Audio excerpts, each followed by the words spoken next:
নমস্কার বন্ধুরা, কম্পিটিটিভের দুনিয়ায় আপনাদের প্রত্যেকে স্বাগত এবং আপনাদের সাথে আছি আমি পর্ণদীপ। আর আমি যেমনটা অ্যানাউন্স করেছিলাম WBCS 2022-এর উদ্দেশ্য করে একটি ফুল কোর্স শুরু করব। আজ তার ডে 1। আর স্টুডেন্টের মতে সবচেয়ে যে কঠিন সাবজেক্ট অর্থনীতি বা ইকোনমি, সেই ইকোনমি আজকে আমাদের প্রথম লেকচার তৈরি হবে। তো আমি এই ইকোনমির লেকচারটা শুরু করার পূর্বে কয়েকটি ইম্পর্টেন্ট কথা বলে দিই। দেখুন, ইকোনমিতে সাধারণত অন্যান্য যে ইউটিউব চ্যানেলগুলো আছে সেখানে আপনারা পেয়ে যাবেন, ধরুন জিডিপি নিয়ে আলোচনা করা হচ্ছে, তার নিচে লাইন বাই ইংলিশে টার্ম থাকে এবং সেটিকে তারা অ্যানালিসিস করে। আমি কিন্তু এইভাবে পড়াবো না। আমি জিডিপি ধরুন অ্যানালিসিস করছি, তখন আমি কোনো রকম লাইন দেওয়া থাকবে না, কারণ আপনাদের যে ব্রেন সেটা একদম সম্পূর্ণ খালি চাই। তারপরে আপনারা এখানে জিডিপি কীভাবে আমরা মেজার করব, জিডিপির কী কী ভাগ রয়েছে, রিয়েল জিডিপি, নমিনাল জিডিপি, এগুলো কিন্তু একে একে আমাদের মাথার মধ্যে কিন্তু ক্যাপচার করব। সেই জন্যে আমি কোনো রকম শুধুমাত্র ইকোনমির ক্ষেত্রে, হিস্ট্রির ক্ষেত্রে আমি অবশ্যই নোট আনবো, কিন্তু ইকোনমির ক্ষেত্রে কিন্তু আমি প্রথমে বা প্রাথমিক পর্যায়ে কোনো রকম নোট আনছি না। জাস্ট আমাদের আন্ডারস্ট্যান্ডিং ডেভেলপ করতে হবে, তারপর ধীরে ধীরে আমরা যত অ্যাডভান্স লেভেলে যাব তখনই কিন্তু আমরা ইকোনমির নোট পড়ব। তো চলুন ভিডিওটা শুরু করা যাক। তার পূর্বে ছোট্ট একটি রিকোয়েস্ট, আমার প্রতিটি লেকচারের আপডেট পেতে আপনারা এগিয়ে চলো এই টেলিগ্রাম চ্যানেলে জয়েন হতে পারেন, এবং এগিয়ে চলো 2.0 এই চ্যানেলে জেনারেল সায়েন্সের প্রত্যেকটি লেকচার পাবেন, এবং দুটি চ্যানেলের লিঙ্ক আমি আমার ডেসক্রিপশন বক্সে দিয়ে দেবো। তো চলুন শুরু করা যাক তাহলে। তো প্রথমে আমরা যে টপিকটা নিয়ে আলোচনা করব সেটা হলো জিডিপি। আমরা আমাদের বেসিক টার্মিনোলজি আজকে আলোচনা করব। বেসিক টার্মিনোলজির মধ্যে আমরা কী কী আলোচনা করবো একটু দেখে নিই। GDP, deflator, GNP, GVA, NDP, PCI, PPP, এটা আজকে আমাদের আলোচনার বিষয়। তো এই টপিকগুলোর মধ্যে সবচেয়ে ইম্পর্ট্যান্ট যেটি সেটা হলো জিডিপি। সবচেয়ে ইম্পর্ট্যান্ট তার কারণ হলো এখান থেকে বেশি কোশ্চেন আসে এমন কিছু নয়। এই জিডিপি বুঝতে না পারলে আপনি জিএনপি, জিভিএ এগুলো কিন্তু বুঝতে পারবেন না। তো সেই জন্য অন্যান্য যে টপিকগুলো আছে ওই টপিকগুলো বোঝার জন্যে হলেও আপনাকে জিডিপি বুঝতে হবে। শুধুমাত্র এই যে বেসিক টার্মিনোলজির ক্ষেত্রেও নয়, আপনি যখন ইনফ্লেশন পড়বেন, এক্সটার্নাল সেক্টর পড়বেন, তখনও কিন্তু এই জিডিপির ব্যবহার আপনারা দেখতে পাবেন। তো চলুন আমরা প্রথমে তাহলে জিডিপি বুঝে নিই। তো আমি ছোট্ট একটা ম্যাপ অ্যাড করেছি, এখানে দেখতে পাচ্ছেন। জিডিপির ফুল ফর্ম কি এখানে প্রথমে দেখে নিন, গ্রস ডোমেস্টিক প্রোডাক্ট, জিডিপির ফুল ফর্ম। তো এখানে একটি ম্যাপ অ্যাড করেছি। ম্যাপে দেখতে পাচ্ছেন আমাদের টোটাল ওয়ার্ল্ডের যে ম্যাপ, সেই ম্যাপটা এখানে দেওয়া রয়েছে। তো প্রত্যেকটা ম্যাপে একটি আলাদা আলাদা কালার দিয়ে বোঝানো হয়েছে এবং আলাদা আলাদা টেরিটরি দিয়ে বোঝানো হয়েছে। টেরিটরি দিয়ে বোঝানো হয়েছে, এর অর্থ কী আমি এবার একটু বলি। ধরুন আমাদের এই যে আমাদের ভারত এরকম চারকোনা একটি বক্সের মতো দেখতে, ভারতের আয়তন বা বলতে পারেন বা ভারতের গঠন। তো এই যে ভারত, এই যে বাউন্ডারি, এই বাউন্ডারির মধ্যে অবস্থিত যে এরিয়াটা, এটাকে বলা হবে ভারতের টেরিটরি। তো এমনই ভারতের টেরিটরির মধ্যে অবস্থিত যেসব দ্রব্য উৎপন্ন হচ্ছে, সেই সব দ্রব্যের যে মূল্য, সেই মূল্যকে আমরা কিন্তু জিডিপি আকারে টার্ম করব। শুধুমাত্র এই যে ভারতের টেরিটরির মধ্যে অবস্থিত এমন কিন্তু নয়। ধরুন ভারতের অ্যাম্বাসি রয়েছে, তো এই অ্যাম্বাসি জিডিপিতে কাউন্ট করা হবে। বাইরের ধরুন কোনো কোম্পানি ভারতে এসে ব্যবসা করলে সেটাও কিন্তু আমাদের জিডিপির মধ্যে কাউন্ট করা হবে।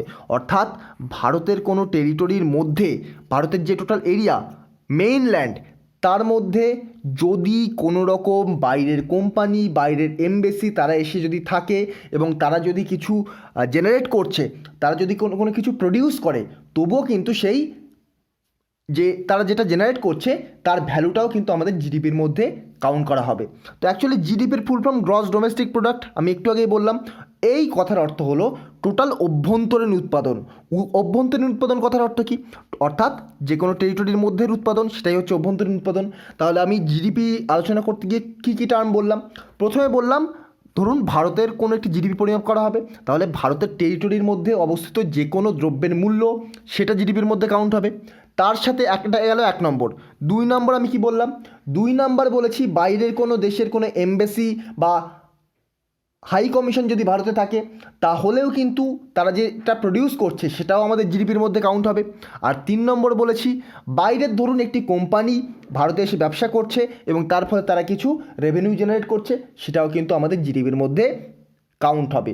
আর এই যে বাইরের ধরুন একটি কোম্পানি, ছোট্ট একটা এক্সাম্পল দিচ্ছি, বাইরের কোম্পানি ধরুন রিসেন্টলি টেসলা ভারতে আসলো, তো এটা কিন্তু এই টেসলা যতটা জেনারেট করছে এগুলো কিন্তু আমাদের জিডিপির মধ্যে কাউন্ট হবে।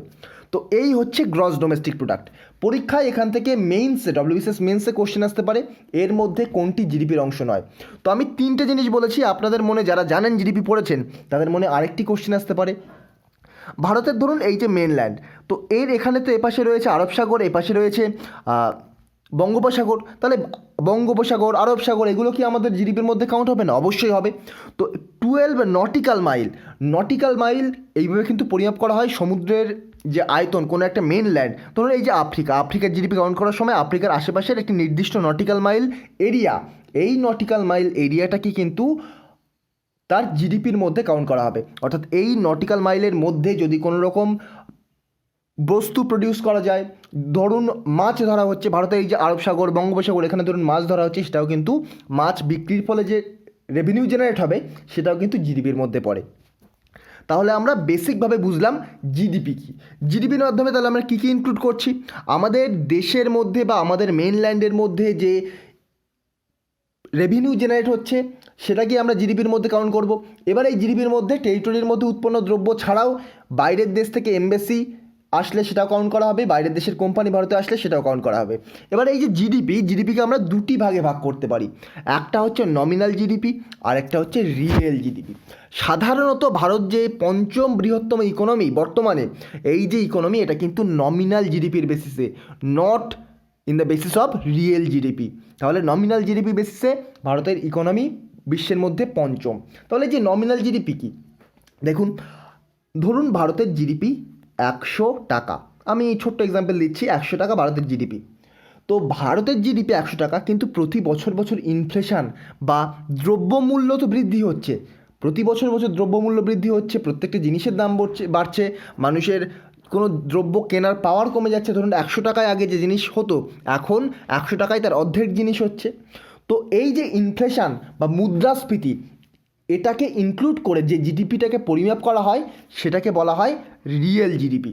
আর এই যে ইনফ্লেশনটাকে ইনক্লুড না করে, ইনফ্লেশনটাকে অ্যাডজাস্ট না করে যে জিডিপিকে কাউন্ট করা হয় সেটাকে হচ্ছে রিয়েল জিডিপি। ধরুন 2015 সালে একটা জিনিসের দাম, 1 কিলো আলুর দাম 100 টাকা, 2020 সালে সেটা 1 কিলো আলুর দাম হলো 200 টাকা। তাহলে এটা কিন্তু আমরা নমিনাল জিডিপি পেলাম, আর এক্ষেত্রে কিন্তু আমরা রিয়েল জিডিপি তখনও পেলাম না। 200 টাকা হলে সেটা রিয়েল জিডিপি পাচ্ছি না, এখানেও কিন্তু আমরা পাচ্ছি নমিনাল জিডিপি। কিন্তু যখন সেটাকে আমরা আগের তুলনায় কম্পেয়ার করবো একটি বেস ইয়ারের বেসিসে, তখন কিন্তু দেখা যাবে যে রিয়েল জিডিপি অ্যাকচুয়ালি 100 টাকাই হচ্ছে। তো এটাই হচ্ছে রিয়েল জিডিপি এবং নমিনাল জিডিপি। তো এবার আমি একটি এক্সাম্পল দেবো যার মাধ্যমে রিয়েল এবং নমিনাল জিডিপি আপনারা ভালোভাবে বুঝতে পারবেন এবং এর মধ্যে সমস্ত যে কনফিউশন সেগুলো দূর হয়ে যাবে। তো আমরা ধরুন দুটো ইয়ারকে কম্পেয়ার করব, একটা ধরুন 2015 আর একটা ধরুন 2020। 2015 সালে ধরে নিন 50 টাকায়, 2015 সালে 50 টাকায় 1 কেজি আলু পাওয়া যেত, তাহলে 50 টাকা পার কেজি 1 কেজি আলুর দাম। আর 2020 সালে সেটা পাওয়া যাচ্ছে 100 টাকায়, 2020 সালে সেটা পাওয়া যাচ্ছে 100 টাকা পার কেজি। ঠিক আছে, তো অ্যামাউন্ট আমরা দেখে নিচ্ছি, এখানে লিখছি ওপরে অ্যামাউন্ট। তাহলে 50 টাকা করে যদি হতো 2015 সালে, তাহলে 100 টাকায় আমরা কতটা পেতাম? 100 টাকায় আমরা পেতাম 2 কেজি আলু পেতাম আমরা 100 টাকায়। সেখানে আমরা 2020 সালে 100 টাকায় কিন্তু 1 কেজি আলু পাচ্ছি। তাহলে আমাদের যদি জিডিপি ক্যালকুলেশন করতে হয়, তাহলে এক্ষেত্রে কত? 50 গুণ 2, অ্যাকচুয়াল অ্যামাউন্টটা পরিমাপ করলে 100, আর এখান থেকে কত? এখানে 100 গুণ 1, 100 হচ্ছে। এটা কিন্তু জিডিপির কোনো রকম ইন্ডিকেটর নয়। এবার ধরে নিচ্ছি আমরা একটা বেস ইয়ার ধরে নেব, 2015টাকে বেস ইয়ার ধরে নিয়ে আমরা রিয়েল জিডিপি এবং নমিনাল জিডিপি ক্যালকুলেশন করব। তো 2015টাকে যদি আমরা বেস ইয়ার ধরে নিই, এই যে 2015 এটাকে যদি আমরা বেস ইয়ার ধরে নিই, তাহলে আমাদের এখানে রিয়েল জিডিপি কোনটা হবে? এই যে 50, তার সাথে কিন্তু এই একটা গুণ হবে। কেন 50-এর সাথে 1 গুণ হবে? তার কারণ হচ্ছে 2015 সালে আমরা 50 টাকায় 1 কেজি করে পাচ্ছিলাম, কিন্তু 2020 সালে আমরা 100 টাকায় 1 কেজি পাচ্ছি। 2020 সালে কিন্তু আমাদের পারচেজিং পাওয়ারটা কমে গেছে। পারচেজিং পাওয়ার 2020 সালে আমরা কত টাকা কিনতে পাচ্ছি? 1 কেজি 100 টাকায়, সেখানে 2015 সালে 100 টাকায় 2 কেজি কিনতে পাচ্ছিলাম। তো 2015 সালের যে দাম, তার সাথে আমরা তাহলে 2020 সালের কোয়ান্টিটি বা অ্যামাউন্টের সাথে তুলনা করব। তাহলে রিয়েল জিডিপি কী হবে? রিয়েল জিডিপি 2015 সালের দাম, তার সাথে 2020 সালের অ্যামাউন্ট এক। তো সালের বেসিসে, তাহলে এখানকার রিয়েল জিডিপি হবে 50 টাকা। এবার যদি আমরা নমিনাল জিডিপি ক্যালকুলেশন করি, নমিনাল জিডিপি যদি আমরা ক্যালকুলেশন করি, সেক্ষেত্রে এখানে আমরা 100-র সাথে কিন্তু এই একই গুণ করব। তার কারণ হচ্ছে নমিনাল জিডিপিতে কোনো রকম ইনফ্লেশনকে ইনক্লুড করা হয় না, কিন্তু এখানটায় দেখতে পাচ্ছেন 2015 বেস ইয়ারের বেসিসে এখানে কিন্তু ইনফ্লেশন হয়েছে।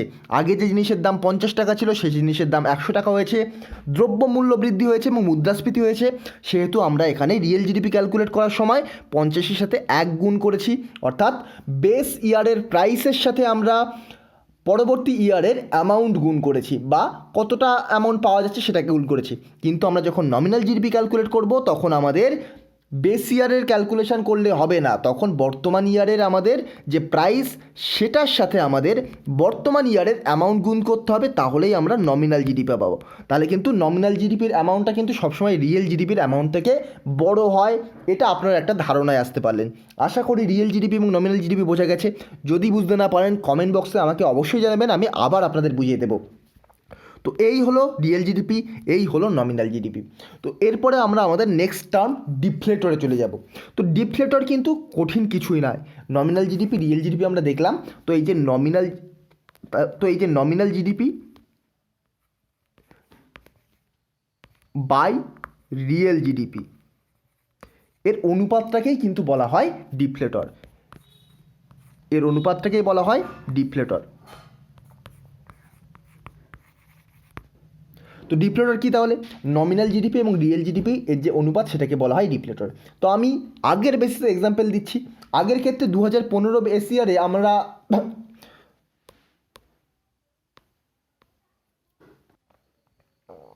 তো আমরা 2015 বেস ইয়ারে আমরা আগের বার দেখলাম যে এক্সাম্পলটা, এই এক্সাম্পলের বেসিসে আমরা দেখলাম নমিনাল জিডিপি কত হলো।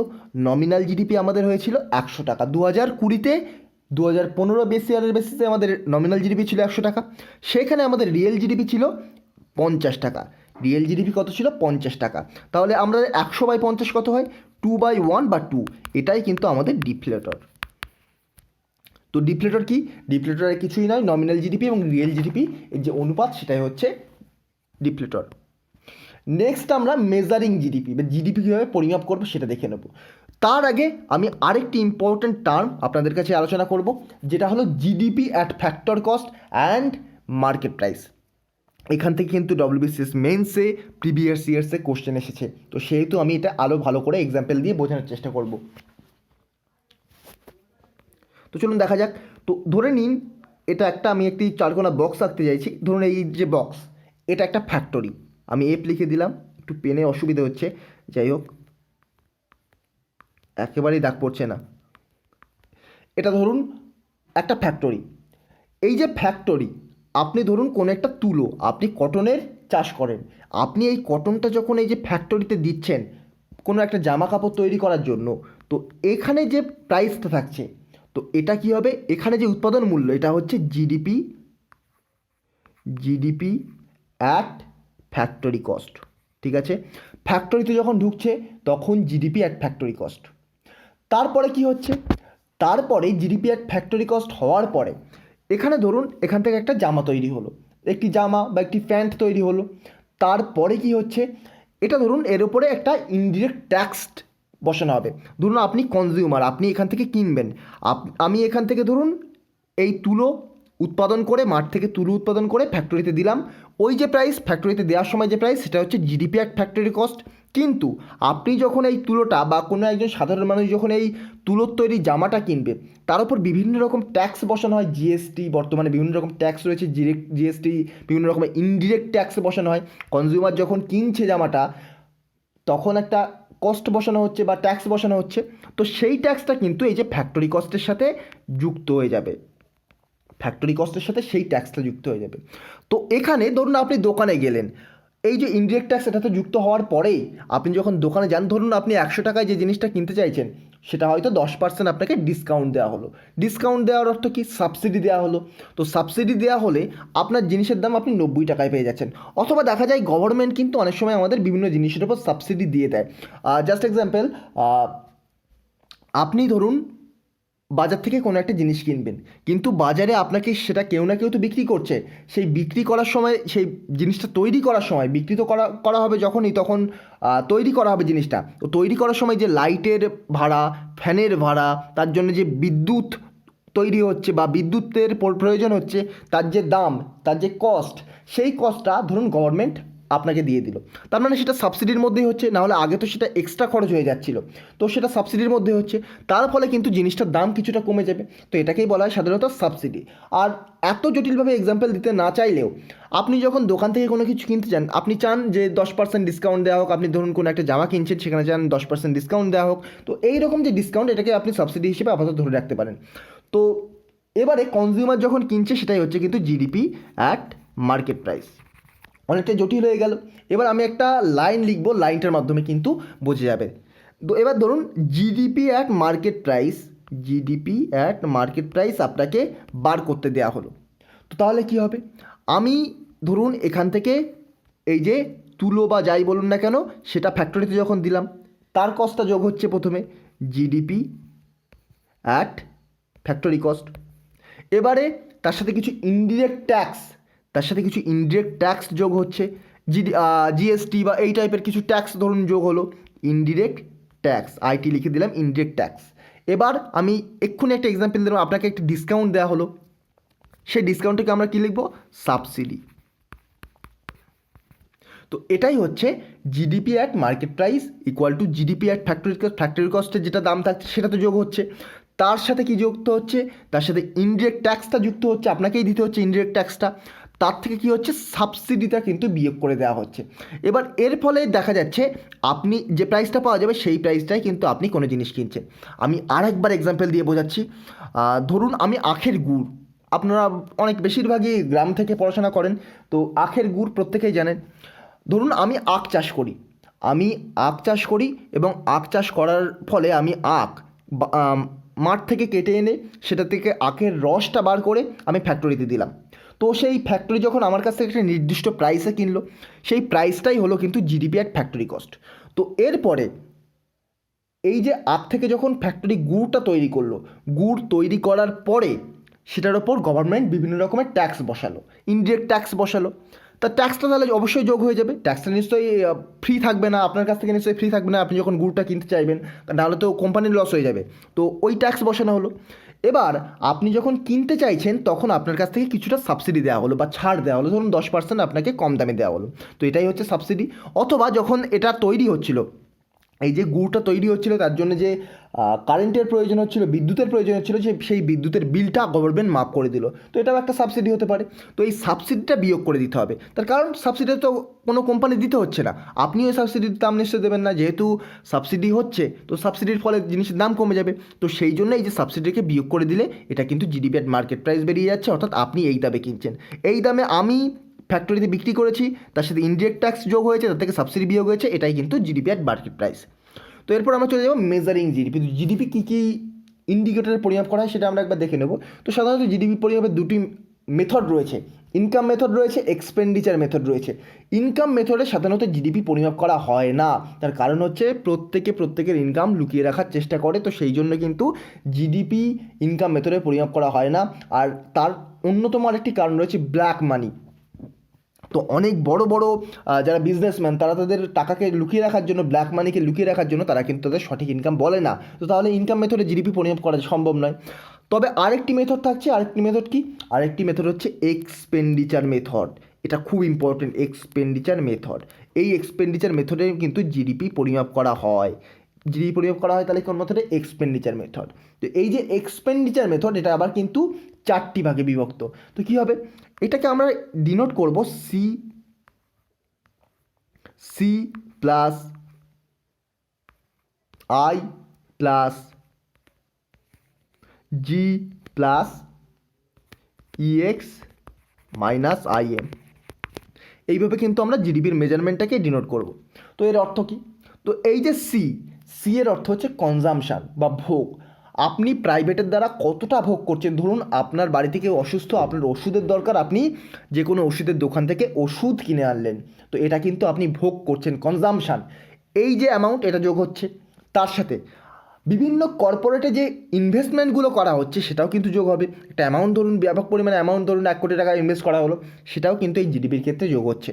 তার সাথে রয়েছে গভর্নমেন্ট এক্সপেন্ডিচার বা গভর্নমেন্ট স্পেন্ডিং। আপনারা এই কোভিড-19 সময় বারবার শুনেছেন গভর্নমেন্ট এক্সপেন্ডিচার কমে যাচ্ছে, গভর্নমেন্ট এক্সপেন্ডিং আরও বাড়াতে হবে, না হলে আমাদের জিডিপির গ্রোথকে কন্ট্রোল করা যাবে না। তো এই হলো সেই গভর্নমেন্ট স্পেন্ডিং। তো গভর্নমেন্ট দেখবেন এই কোভিডের সময়ে বহু রকম স্কিম চালু করেছিল এবং বহু রকমভাবে ইনভেস্ট করার চেষ্টা করেছিল। কতটা সফল হয়েছে সে ব্যাপারে আমি আলোচনায় যেতে চাইছি না, কিন্তু গভর্নমেন্ট ধরুন প্রচুর পরিমাণে স্কিম অ্যানাউন্স করেছিল এবং প্রচুর পরিমাণে স্পেন্ডিং করেছিল। তো এই যে স্পেন্ডিং, এটাও কিন্তু জিডিপির মধ্যে ক্যালকুলেট হয়। তো এবার আপনি ধরুন আমাদের এই যে কান্ট্রির মধ্যে কিছু তৈরি করলেন, সেটা বিদেশে এক্সপোর্ট করবেন, তার ফলে তো আপনি বিদেশি মুদ্রা পাচ্ছেন, ডলার পাচ্ছেন, সেটাও কিন্তু জিডিপির মধ্যে ক্যালকুলেট করা হবে।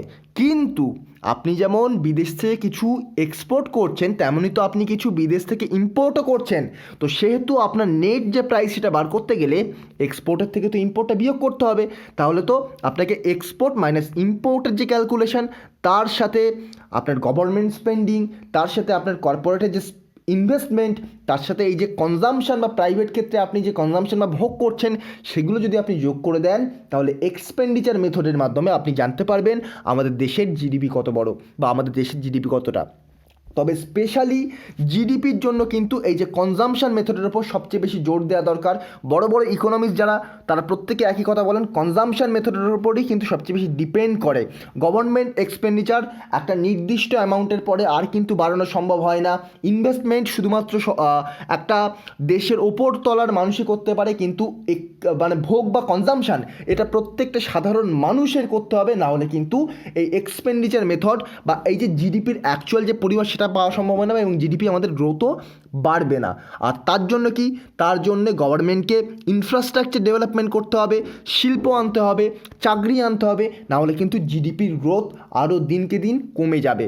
তাহলে আমরা জিডিপি কীভাবে মেজার করছি, দুটি মেথড থাকে, ইনকাম মেথড, এক্সপেন্ডিচার মেথড, যার মধ্যে আমরা এক্সপেন্ডিচার মেথডের মধ্যে পরিমাপ করব, যার মধ্যে যে কম্পোনেন্টগুলো আছে, যেটা রয়েছে প্রথমে সিতে কনজামশন বা ভোগ প্রাইভেট ক্ষেত্রে, আইতে ইনভেস্টমেন্ট যেটা কর্পোরেটসে, তারপর জিতে রয়েছে আমাদের গভর্নমেন্ট স্পেন্ডিং, আর এক্সপোর্ট মাইনাস ইম্পোর্ট রয়েছে আমাদের ফাইনাল।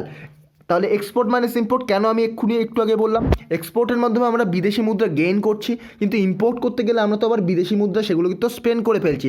তার নেট যে প্রাইস সেটা বার করতে গেলে আমাদের এক্সপোর্ট মাইনাস ইম্পোর্ট করতে হবে।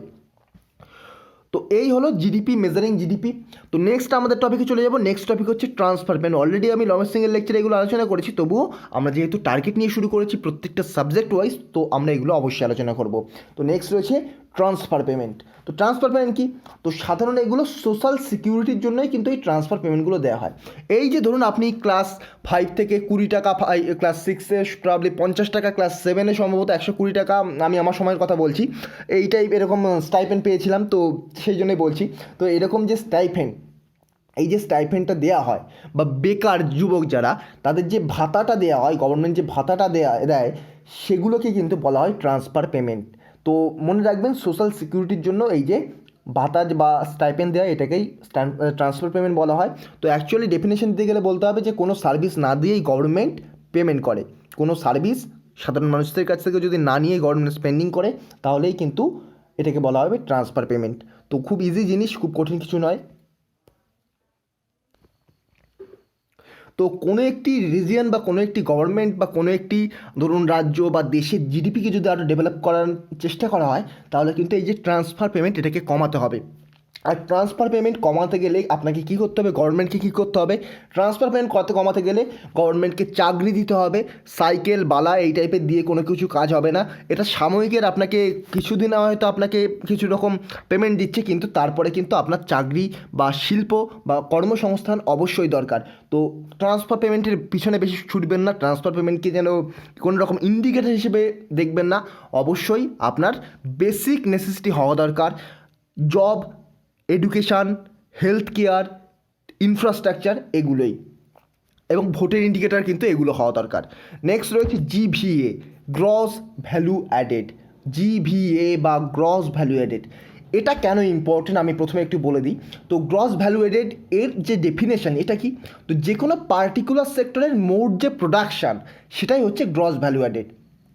তো ধরুন কটন ইন্ডাস্ট্রি, ভারতে বহু রকম ইন্ডাস্ট্রি রয়েছে, যার মধ্যে কটন ইন্ডাস্ট্রি এককভাবে ইন্ডিভিজুয়ালি ধরুন 50 বিলিয়ন প্রডিউস করছে। তো এই যে 50 billion cotton industry individually produce করছে, এটাই কিন্তু ওই কটন ইন্ডাস্ট্রি এর জিভিএ বা গ্রস ভ্যালু অ্যাডেড। এর মাধ্যমে আপনারা একটা জিনিস বুঝতে পেরেছেন যে জিভিএ যে কোনো একটি পার্টিকুলার সেক্টরে জিডিপি বলতে পারেন, সহজ ভাষায় যে কোনো পার্টিকুলার সেক্টরের জিডিপি। অ্যাকচুয়ালি আমাদের জিডিপি কি, জিডিপি আমাদের সমগ্র দেশের অভ্যন্তরে টোটাল যে উৎপাদন হচ্ছে সেটাই জিডিপি। তো টোটাল সমগ্র জিভিএ, তাহলে টোটাল সমগ্র জিভিএ যদি আমরা যোগ করি তাহলে কিন্তু আমরা টোটাল জিডিপিটা পেয়ে যাব। কেন বলছি, তার কারণ হচ্ছে টোটাল দেশের মধ্যে যে উৎপাদন হচ্ছে সেটাই হচ্ছে আমাদের জিডিপি, আর প্রত্যেকটা পার্টিকুলার সেক্টরের ক্ষেত্রে যে উৎপাদন সেটাই হচ্ছে জিভিএ। তাহলে প্রত্যেকটা পার্টিকুলার সেক্টরের জিভিএ যদি আমরা যোগ করে দিই তাহলে আমরা আমাদের জিডিপি পেয়ে যাচ্ছি। তো জিডিপি এবং জিভিএর মধ্যে তাহলে পার্থক্য কী? তো ফার্স্ট পার্থক্য হচ্ছে কি, সেক্টর স্পেসিফিক। জিভিএ সেক্টর স্পেসিফিক, অর্থাৎ জিভিএ যে কোনো একটি সেক্টরের জিডিপিকে ইন্ডিকেট করে, বা যে কোনো একটি সেক্টরের যে টোটাল প্রোডাকশান সেটাকে ইন্ডিকেট করে। কিন্তু জিডিপি ওভারভিউ অফ ইকোনমি, আমাদের যে ইকোনমি, টোটাল যে ইকোনমি, ইন্ডিয়ান ইকোনমি, তার টোটাল ওভারভিউ হচ্ছে জিডিপি। এখানে আরেকটি ইম্পর্টেন্ট পার্থক্য রয়েছে, সেক্টরের এফিসিয়েন্সি মেজার করতে পারে জিভিএ। অর্থাৎ কটন ইন্ডাস্ট্রিতে ধরুন প্রথম ইয়ারে দেখা গেল 40 বিলিয়ন আমাদের প্রোডাকশান হলো, নেক্সট ইয়ার আমাদের 50 বিলিয়ন হলো, এবং তার পরের ইয়ারে কমে 30 বিলিয়ন হয়ে গেল। তখন আমরা বুঝতে পারছি যে জিভিএতে কোনো না কোনো প্রবলেম ঘটছে, যার ফলেই কিন্তু আমাদের কটন ইন্ডাস্ট্রিতে এরকম বাড়া কমা হচ্ছে, আমাদের কন্টিনিউয়াসলি গ্রোথ কিন্তু হচ্ছে না। কিন্তু জিডিপির ক্ষেত্রে বা জিডিপির মাধ্যমে আপনি কিন্তু এই যে এফিসিয়েন্সি, কোথায় কীভাবে প্রবলেম হচ্ছে আপনি কিন্তু এটা পরিমাপ করতে পারবেন না। কটন ইন্ডাস্ট্রিতে কী প্রবলেম, নাকি আমাদের যে এডুকেশনের প্রবলেম, নাকি কোথায় কী প্রবলেম, আপনি কিন্তু সেটা পরিমাপ করতে পারবেন না। তো জিভিএ সেই জন্যই খুব বেশি ইম্পর্ট্যান্ট। কী কারণ, 1 নম্বর হচ্ছে সেক্টর স্পেসিফিক, আর 2 নম্বর হচ্ছে সেক্টরের এফিসিয়েন্সি মেজার করতে পারে এই জিভিএ। তো নেক্সট টপিকে চলে যাব। নেক্সট টপিক হচ্ছে কম্পোনেন্টস অফ জিডিপি। তো সাধারণত জিডিপির 3টে কম্পোনেন্টস, যার মধ্যে আপনারা এনসিইআরটির যদি ইকোনমি পড়ে থাকেন বা জিওগ্রাফি পড়ে থাকেন তাহলে আপনারা অনেকেই জানেন। 1 নম্বর হচ্ছে প্রাইমারি সেক্টর। 3টি সেক্টর রয়েছে জিডিপি পরিমাপের, একটা হচ্ছে প্রাইমারি সেক্টর। তো প্রাইমারি সেক্টরের মধ্যে কী কী আছে আমি আগে নামগুলো লিখে দিই। 2 নম্বর হচ্ছে সেকেন্ডারি সেক্টর, আর 3 নম্বর হচ্ছে কি, 3 নম্বর টারশিয়ারি সেক্টর। তো ফার্স্ট হচ্ছে যে প্রাইমারি সেক্টর, এই প্রাইমারি সেক্টর নেচার রিলেটেড যে জিডিপির কম্পোনেন্ট সেগুলোই হচ্ছে কিন্তু প্রাইমারি সেক্টরের মধ্যে পড়ে। Just for an example, agricultural sector, agriculture বা কৃষি, এটা কিন্তু আমরা নেচার থেকে যে প্রোডাকশান সেটা কিন্তু আমরা নেচার থেকেই করতে পারছি। তো এটাই হচ্ছে প্রাইমারি সেক্টরের মধ্যে পড়ে, এর থেকে যে টোটাল প্রোডাকশান এটা কিন্তু প্রাইমারি সেক্টর। আপনাদের কাছে আমি একটি হোমওয়ার্ক দেব। হোমওয়ার্কটা কি, প্রাইমারি সেক্টর, সেকেন্ডারি সেক্টর এবং টারশিয়ারি সেক্টর আমাদের জিডিপির কত পার্সেন্ট ক্যারি করে সেটা আপনারা আমাকে কমেন্ট বক্সে জানাবেন। 3টি সেক্টরকে আলাদা আলাদা করে। আরেকটি জানাবেন তার সাথে এগ্রিকালচার, শুধুমাত্র এগ্রিকালচার বা সার্ভিস সেক্টর আমাদের কতটা করে ক্যারি করছে জিডিপি, এগ্রিকালচারাল সেক্টর এবং সার্ভিস সেক্টর কতটা করে জিডিপি ক্যারি করছে সেটা আলাদা আলাদাভাবে আপনারা আমাকে কমেন্ট বক্সে জানাবেন। অন্তত এই কাজটা আপনারা করবেন, আপনারা দেখবেন অনেকটাই হেল্প হবে। গুগল সার্চ করবেন, না জানলে অসুবিধা নেই, কোনো অসুবিধা নেই। কেউ জানেন না, অনেকেই জানেন না 2021 সালের পরে আরও এটার চেঞ্জ হয়েছে, আরও এটা চেঞ্জ হয়েছে বলতে খুব কমই চেঞ্জ হয়েছে, কিন্তু কিছুটা হলেও চেঞ্জ হয়েছে। নেক্সট হচ্ছে সেকেন্ডারি সেক্টর। তো সেকেন্ডারি সেক্টরের মধ্যে কী কী পড়ে, তো জেনারেলি প্রসেসিং যে ইন্ডাস্ট্রি সেটাই এই সেকেন্ডারি সেক্টরের মধ্যে পড়ে। এই যে নেচার থেকে আমরা যে কম্পোনেন্টগুলো পাচ্ছি, এই নেচার থেকে এই কম্পোনেন্টগুলো নিয়ে আমরা যদি প্রসেসিং করি, তাহলে যদি আমরা কিছু প্রোডাকশান করতে পারি তাহলেই সেটা হবে সেকেন্ডারি সেক্টরের মধ্যে। তো এক্সাম্পল হিসেবে মাইনিং, ইন্ডাস্ট্রি, এগুলো কিন্তু সেকেন্ডারি সেক্টরের মধ্যে পড়ে। টারশিয়ারি সেক্টরের মধ্যে তাহলে কোনগুলো পড়ে, টারশিয়ারি সেক্টরের মধ্যে পড়ে service sector, operator of primary and secondary. মনে রাখবেন এই যে টারশিয়ারি সেক্টর এটা কিন্তু এই যে সেকেন্ডারি এবং প্রাইমারি সেক্টরকে অপারেট করে, এর মধ্যে কিন্তু সার্ভিস সেক্টর পড়ে যায়। তো এই যে টারশিয়ারি সেক্টরের একটা এক্সাম্পল দিতে গেলে, এই যে টিচিং প্রফেশন আমি যে আপনাদেরকে প্রোভাইড করছি এটা কিন্তু টারশিয়ারি সেক্টরের মধ্যে পড়ে। ধরুন আমি একটা অ্যাপ ডেভেলপ করলাম, ডেভেলপ করে এটাকে আমি বিশ্বের বিভিন্ন কান্ট্রিতে ছড়িয়ে দিলাম, তো এটাও কিন্তু টারশিয়ারি সেক্টরের মধ্যে পড়ছে, কারণ আমি সার্ভিস প্রোভাইড করছি, বিভিন্ন কান্ট্রিতে সার্ভিস প্রোভাইড করছি। আমরা যখন এক্সটার্নাল সেক্টর পড়বো তখন কিন্তু আমরা এই সম্পর্কে আরও বেশি নলেজ গেইন করব। তো নেক্সট আমাদের কি রয়েছে, GNP, gross national product. National টার্মটার দিকে একটু ভালো করে মনোযোগ দেবেন। আমরা জিডিপির ক্ষেত্রে গ্রস ডোমেস্টিক প্রোডাক্ট ডোমেস্টিক টার্মটার উপর জোর দিয়েছিলাম, জিএনপির ক্ষেত্রে আমরা ন্যাশনালের দিকে টার্মটার দিকে জোর দেবো বা গ্রস ন্যাশনাল প্রোডাক্ট। তাহলে বুঝতেই পারছেন জিএনপি কথার অর্থ কী, অ্যাবাউট ন্যাশনালিটি বা সিটিজেনশিপ। অর্থাৎ আপনি ধরুন এই যে ভারতের মধ্যে থাকেন, আপনি এই অস্ট্রেলিয়ায় থাকছেন, আপনি এই ইংল্যান্ডে থাকছেন, এটা কিন্তু ম্যাটার করে না। ম্যাটার যেটা করে সেটা হলো আপনার ন্যাশনালিটি বা আপনার সিটিজেনশিপ। আপনি যদি অস্ট্রেলিয়াতে থেকে আপনি যেটা প্রোডাকশান করছেন বা আপনি যে উৎপাদনটা করছেন, আপনি যে ইনকামটা করছেন, সেটা যদি আপনি ভারতের বাসিন্দা হন বা ভারতের সিটিজেনশিপের আন্ডারে থেকে আপনি যদি অস্ট্রেলিয়া থেকে যে প্রোডাকশন করছেন, সেটাও কিন্তু ভারতের জিএনপির মধ্যে কাউন্ট করা হবে। অর্থাৎ ফরেন কান্ট্রিতে ইন্ডিয়ার ব্যক্তির আয় জিএনপিতে ধরা হবে। ফরেন কান্ট্রিতে গিয়ে ইন্ডিয়ার ব্যক্তি বা ইন্ডিয়ার সিটিজেন যদি ফরেন কান্ট্রিতে গিয়ে আয় করে বা ইনকাম করে, সেটাও কিন্তু এই জিএনপির মধ্যে ধরা হবে। তো তাহলে GDP minus foreign national plus our national যদি করা হয়, তাহলে কিন্তু আমরা জিএনপি পেয়ে যাব।